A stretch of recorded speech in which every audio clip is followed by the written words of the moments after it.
Hello mga guys, welcome back to my channel. Ngayon po mga guys ay magluluto tayo ng maha blanca. Nag-cravings talaga ako mga guys sa maha blanca, kaya naisipan kong magluto ngayon.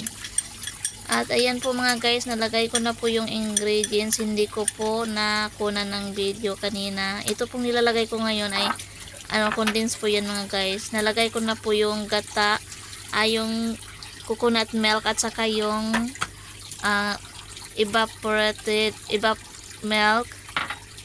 Naglagay na ako ng gata. Ayan guys, ito yung nalagay ko na nagata. Hindi ko nakuna ng video.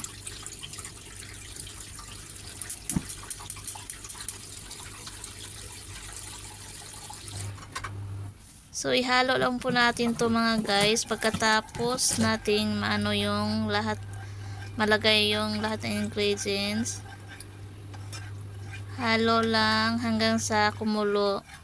Mahina lang po yung apoy niyan mga guys. Hindi hindi malakas kasi baka masunog agad yung niluluto natin. Mahinang mahina at saka ilagay na natin yung mais. Konti lang po yung lulutuin ko mga guys kasi ako lang po yung kakain. Konting-konti lang po.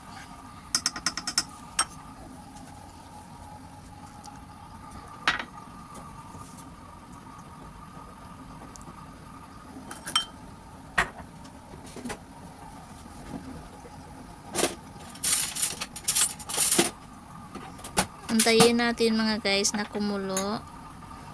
At saka maglagay na tayo ng cornstarch. Ihalo din natin sa evap milk. Yung itutunaw natin sa cornstarch mga guys, evap milk. Yung nilalagay ko sa cornstarch.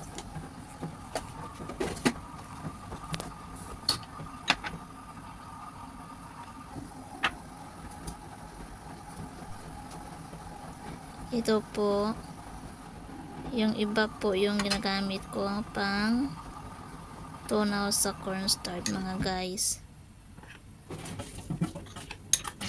Habang hinihintay natin kumulo yung natin, saka natin ilalagay itong cornstarch na hinalo natin.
Ayan mga guys, kumulo na siya mga guys.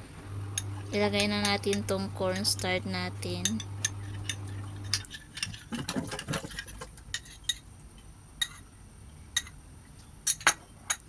In-estimate ko lang talaga mga guys kasi kunti lang talaga ang ginawa ko. Hindi marami. Haluin lang din natin hanggang sa lumapot mga guys. Ayan, medyo malapot na siya. Parang marami ata nalagay ko na cornstarch mga guys kasi ang bilis lumapot. Gusto ko kasi yung konti lang sana yung cornstarch, pero nadamihan ko ata ng lagay. Ayan, malapot na siya.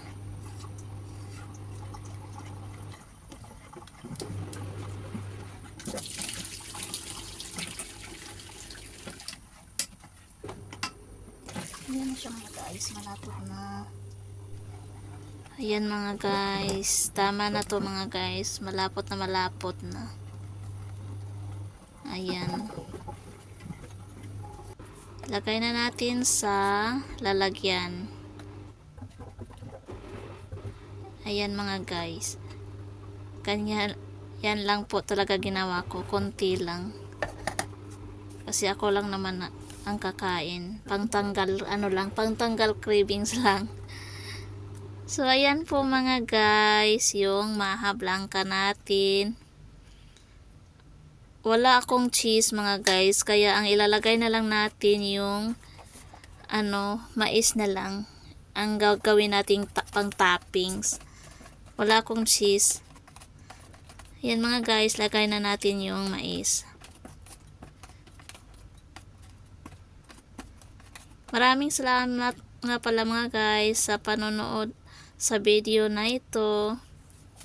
Bye bye. See you in next my video. Thank you.